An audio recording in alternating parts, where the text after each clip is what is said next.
Hey, I'm Jamie. I'm Sandra. You are. I am. I like it. And this is Roro. Roro wanted to be a part of Marriage Matters with the Morgans. So, Rona Joy. Rona Joy, Yes. because she does bring us a lot of joy. She does. And she's so happy. Yeah, that's her birthday.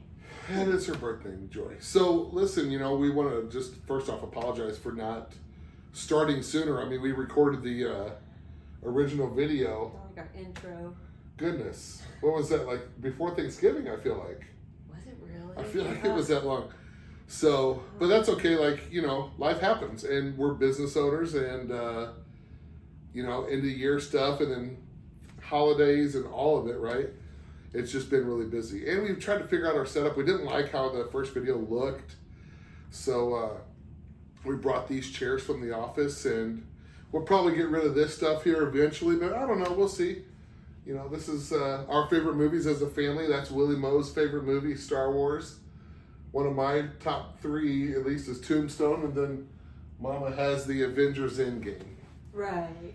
I mean, it's her favorite. It's my absolute favorite of all It time. really is. Rona. You believe that? You believe that? Yeah. So,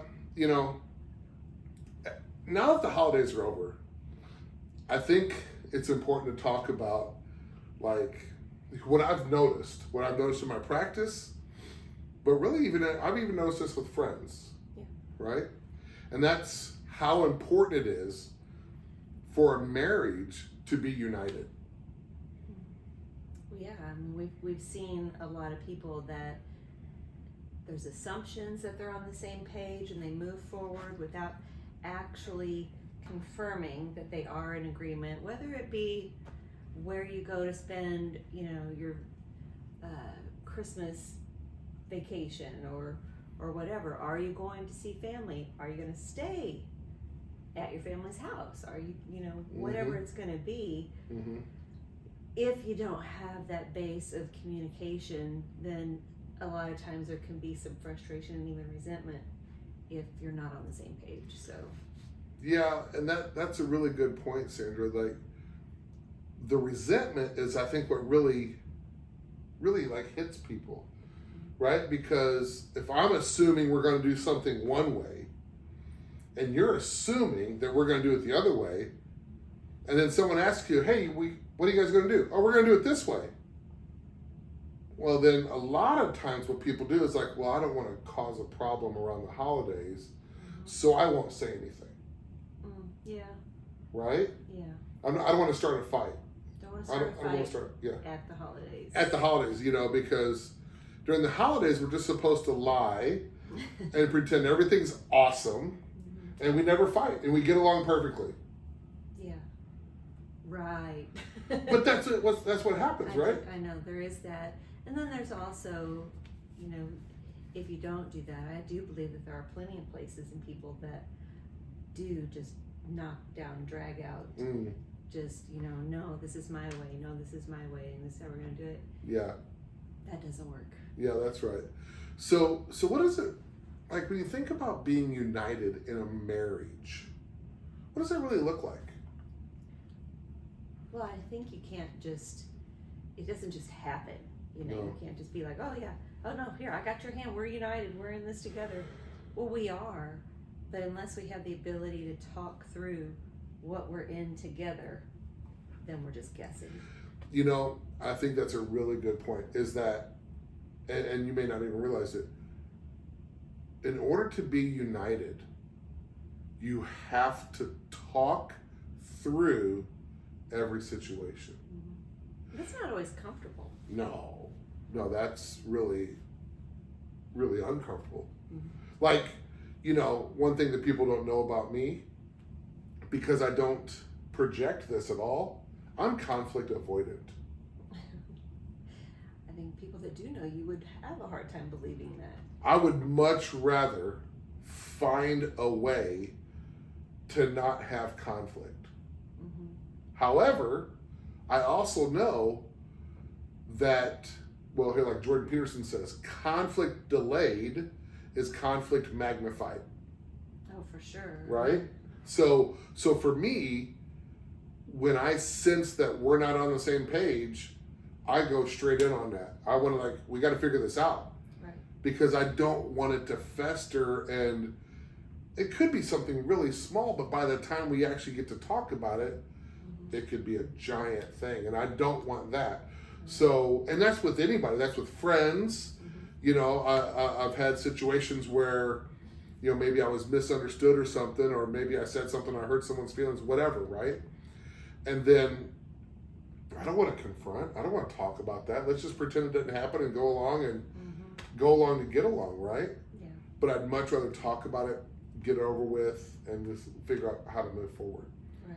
And I think that's the important thing about marriage. And I think there's a misconception that we can agree to disagree Oh no. in a marriage. Long term, that doesn't work. You know, because you're still going to be carrying that, whatever it is, belief or goal or whatever. If you kind of set it aside, it doesn't make it go away. No. And that resentment will show up. Yeah, that agree to disagree, all that does is prolong the fight. And it creates a major amount of resentment, right? Because if we agree to disagree, every time you do the thing that I don't like, or I do the thing that you don't like, that's going to cause that. It creates that pain point to show up again. I'm guilty. I tend to be conflict avoid. Well, yeah, you're agreeable. I'll just go along. Yeah. And I can definitely say I've had those blow-ups. You know, it's like you carry it for so long, and then next thing you know, you stub your toe, and it all comes out. It's like, no, well, you never this, and and yeah, that's not fun. It's not fun carrying that, and then it's not fun having to go through the process of getting back right. Yeah, that's right. That's right. You know, I think we're kind of at the end of our parenting journey. Close, I think. You know, I mean, we still got some rough years, hard years. That's not fair. They're probably not going to be rough, right? But we still got some formative years to go. Our son's 15.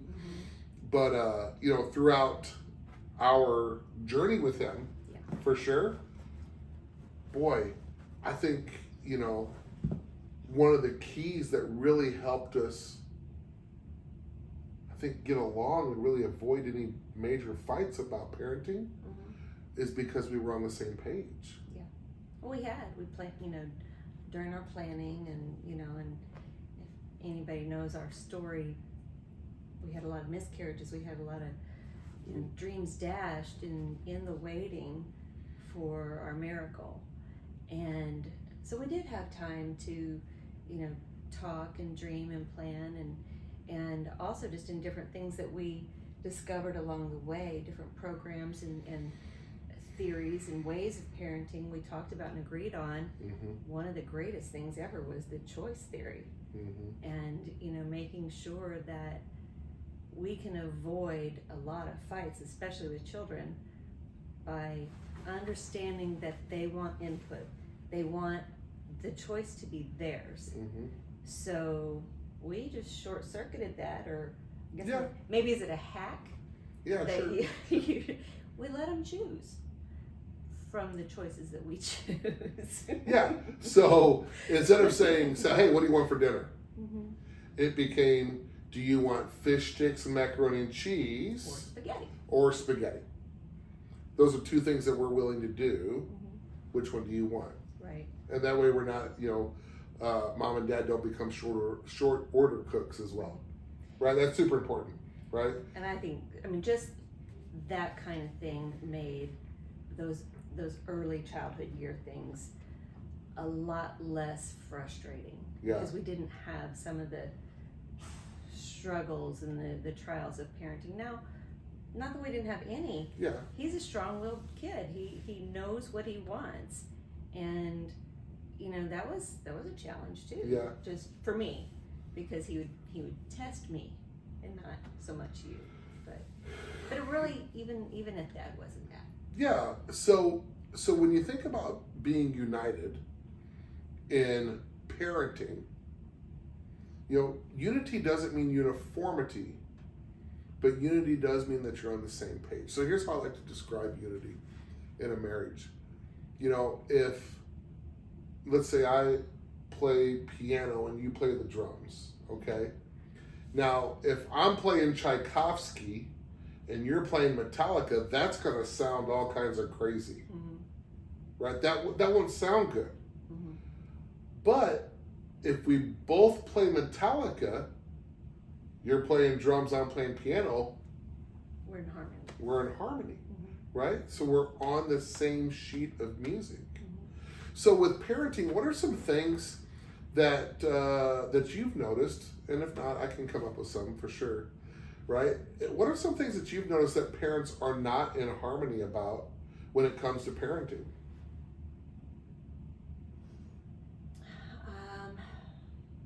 I don't know why, but one of the first things that I thought of is your kids' schedules and what they're going to do and what they're going to be involved with and how many things, because as parents, we want our kids to be successful at whether it's music, sports, whatever it is. But all of those things take time, and anything that takes time takes away from your family and your home environment and can cause additional stress. Yeah. So when you said time, what I thought about it, because I think this is really interesting, there's a hierarchy that is inside of a marriage, and it's spouse first. I think couples get this even out of balance.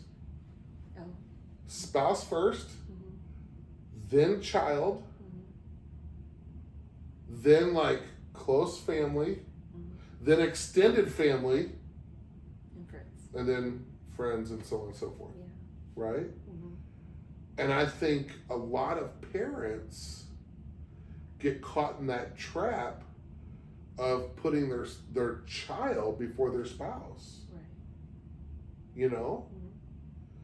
And so being united here, you gotta start there. Yeah. No matter what, you're my number one priority. And if it doesn't work for you, then it doesn't work for our marriage. Right. And vice versa. I have to be your number one priority, and if it doesn't work for me, it doesn't work for our marriage. Right. No matter what the boy wants or doesn't want. So if we are, doing hockey, piano, golf, Sunday school, youth group, whatever it is, if we're doing all of the things that take all of the time, and we can actually sit down and look at that together and say, okay, wait, we're not leaving any time for this. That's right. We're going to have to narrow something down. That's right. And Or we do it together. doing it together is ideal. Now, of course, we're lucky. I don't know if No, I maybe wouldn't not. say lucky. We put our work in to get to this point. What I was going to say is we only have one child. So it would look different in homes with multiple children. The divide and conquer. Yeah, you have to divide and conquer. So. But even when you do that, like the divide and conquer part, that's tough. But you still have to have a home base. Right? So one thing that we implemented when Will was a little guy is couch time at night. Oh, yeah. That's scheduled. It's like currency. We always said cuddle time is like currency. It's like, okay, even when he started school, it's like, okay, your priority, what's most important to you? Well, he wanted to have cuddle time, sit on the sofa, cuddle, and watch TV before school. It's like, okay, perfect. What things need to happen so that we can do that? And we had to play it backwards, just like, okay, so we know you gotta get up, you gotta eat breakfast, get dressed, all of these things, and all these things have to happen first so that then you can have the cuddle time.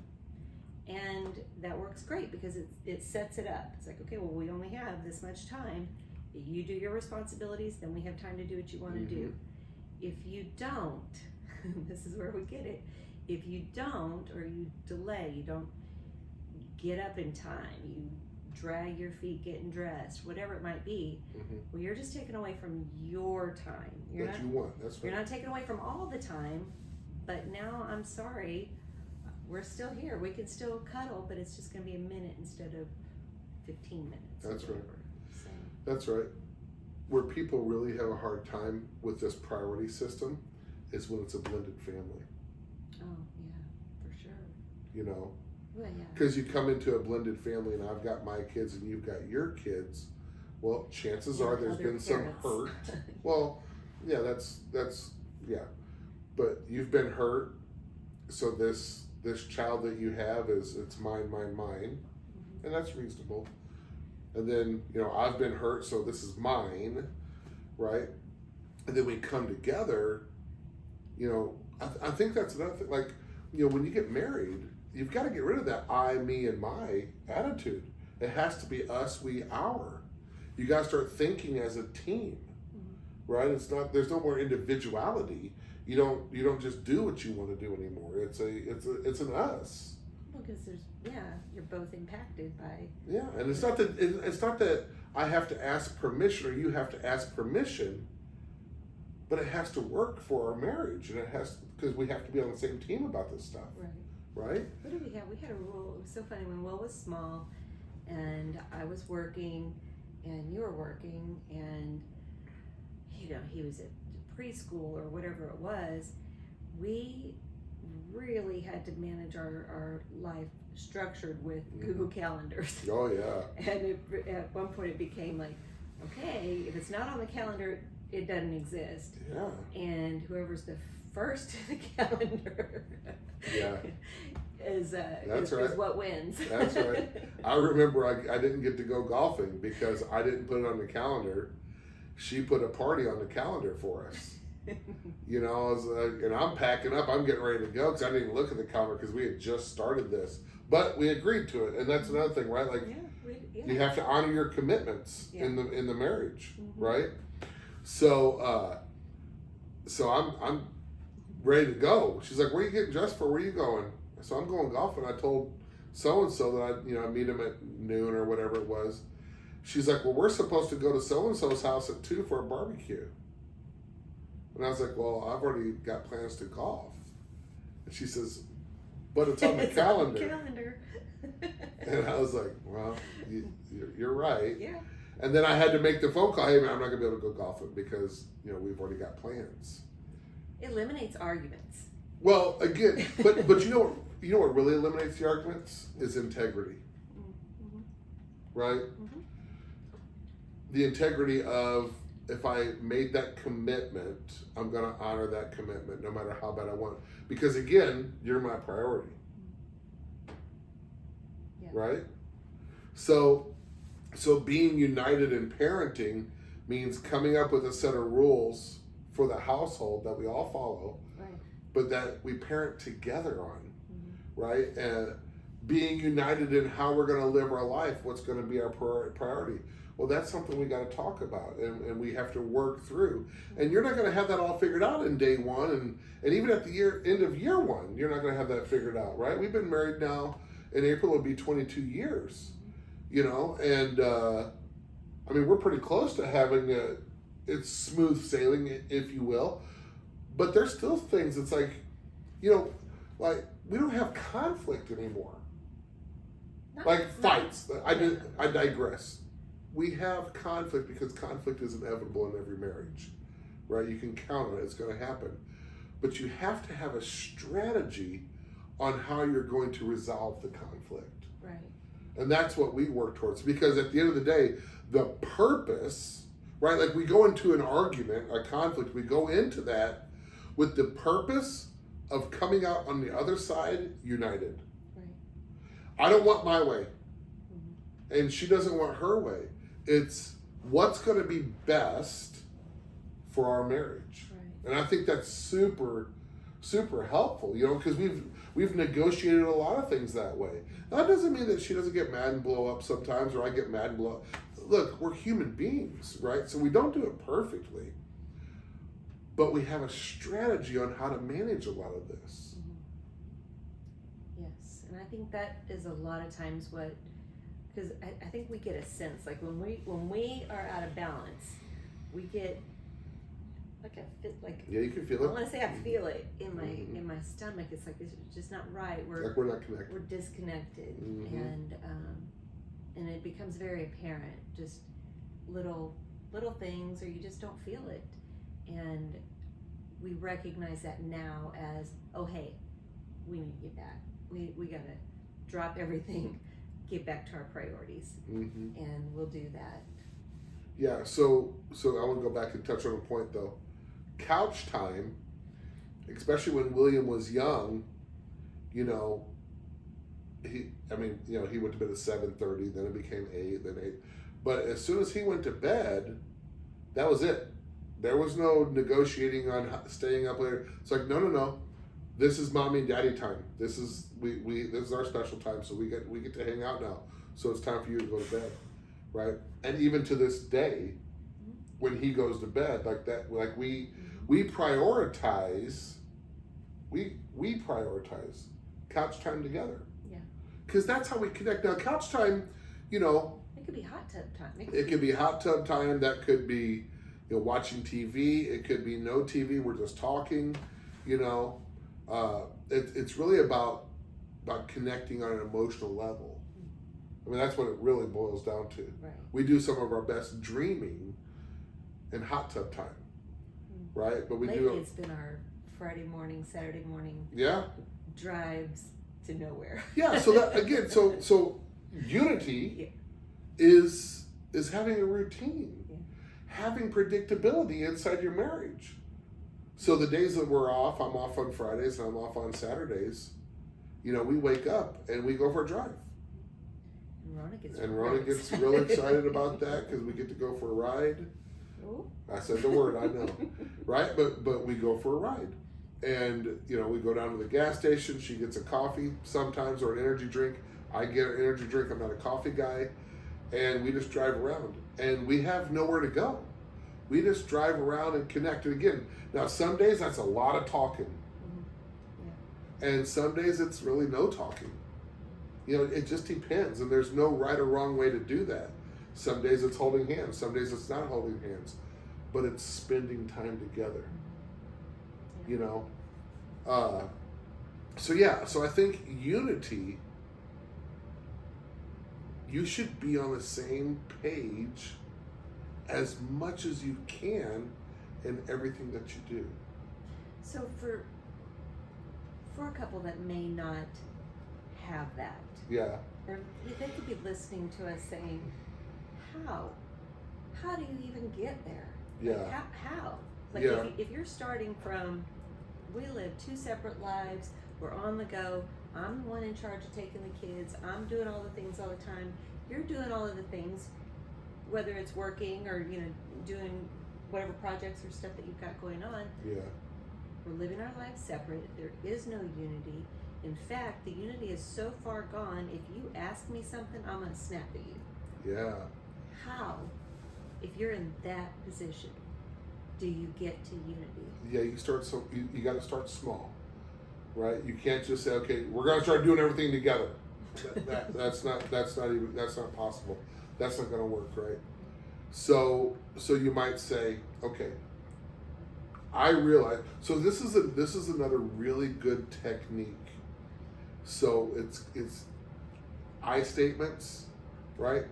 But it's starting at a place of not an accusation.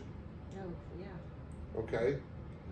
I feel, it seems, it appears, it looks like, I sense, anything like that, right?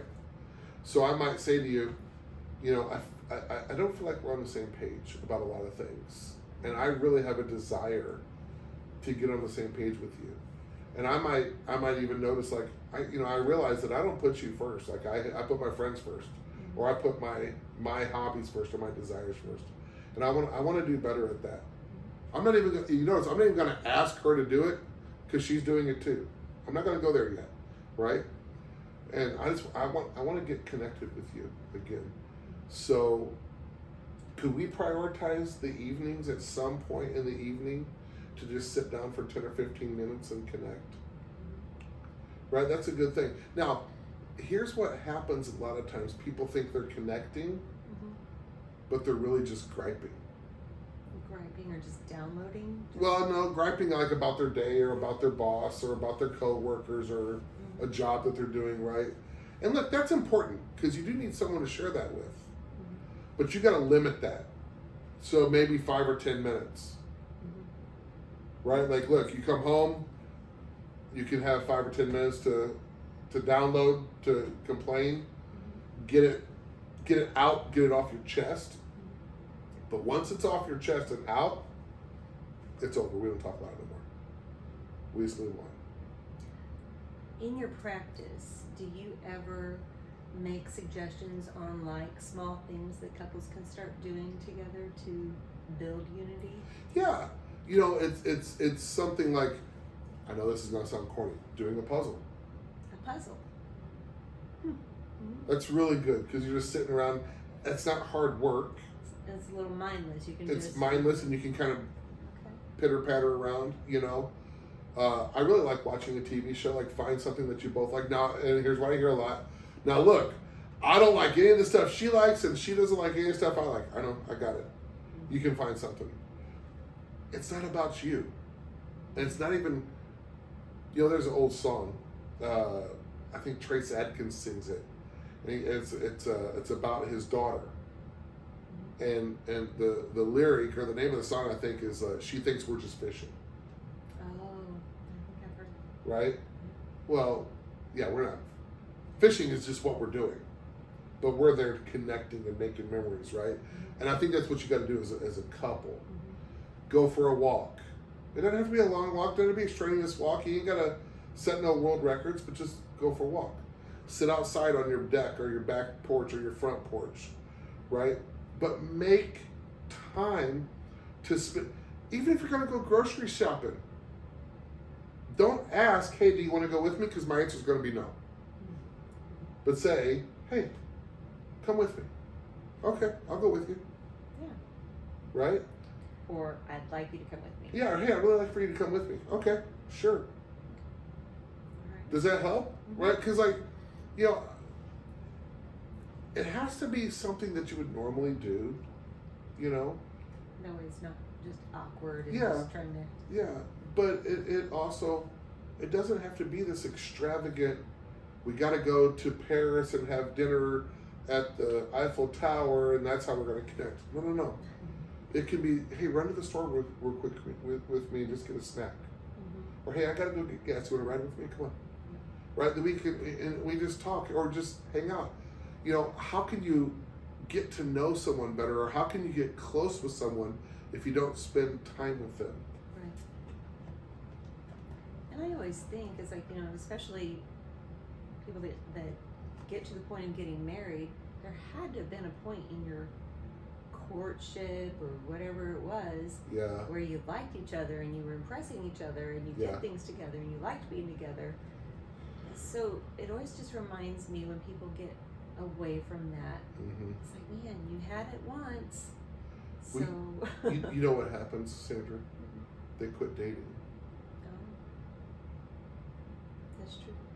But putting your best foot forward. That's right. You quit dating. That's sad. There's a belief. It's really interesting too.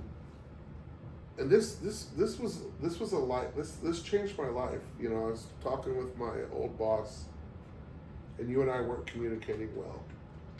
And he That says, would have been 2009. 2000. It was 10? 06. It was 06, 07, and we just, for whatever reason, we just weren't communicating well. And I told him, and he says, "What?" He says, "I don't even understand that, Jamie." He says, "You're one of the best communicators I've ever met." So when you tell me that you don't know how to talk to your wife or how to get along with your wife, I have a hard time believing that. But here was the principle that I had misread, misinterpreted. You've heard that saying, keep work at work and keep home at home. So for whatever reason, and I think a lot of people do this, we tend to fragment ourselves into work Jamie and home Jamie. Yeah. And there's this belief that when I'm at work, I have to be on. So when I'm home, I deserve to be off. Right. Right? And he says, Jamie, so if your wife was a customer, what would you do?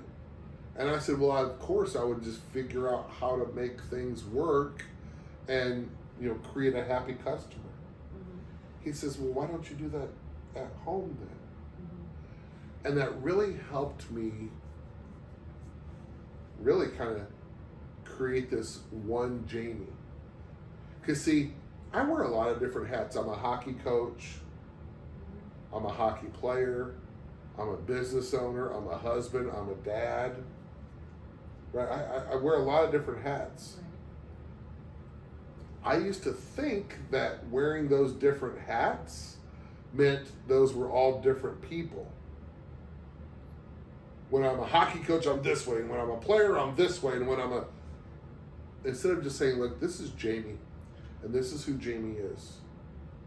It's creating integrity across all my relationships. So maybe at work, I'm a little bit throttled back. Right. But then at home, I'm a little bit throttled up. Right. I wonder if I know there was a time, maybe it was early in your counseling practice, when, just the adjustment of you're dealing with people's problems all day long. You are giving all of your empathy, all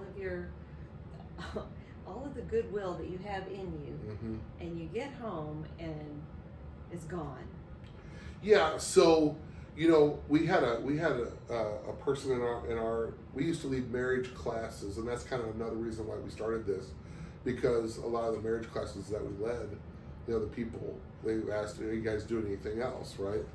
So, and one of the families, he's a small business owner as well, and he's like on it at work. And then when he would come home, well, he'd been gone all day, and they had been either home all day or, but they're waiting for him to get home. It's like, daddy, daddy, daddy, daddy, daddy, daddy, and they all want something from him.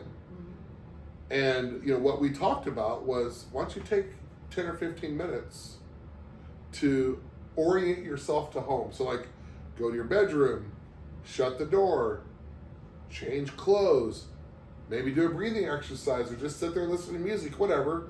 But have that transition from work to home, then come out, and now you're ready to engage. Right.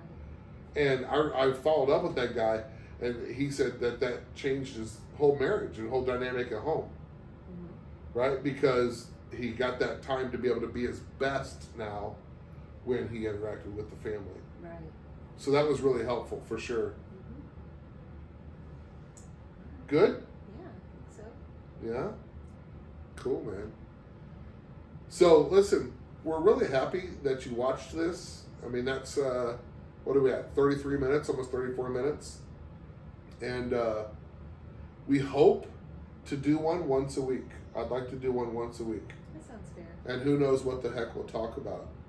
It might end up being once every other week. We'll just have to see. But the hope is, and if we don't start it once a week, maybe we get up to once a week, right? We'll just have to see. I would really love to find out, what content that people would really like to hear. Whether it's something that they could just say, hey, how do you work through this? Or whatever. We want to build content, and so getting that feedback would be so helpful. Yeah. So, leave a question or comment down in the comments, right? This will be on YouTube, and this will be on our Facebook page, Marriage Matters with the Morgans. So, if you do that, we'll be happy to respond in our next video as good as we can, right? So, all right? Okay. All right. All right. Thank you. Cool. Thanks for watching.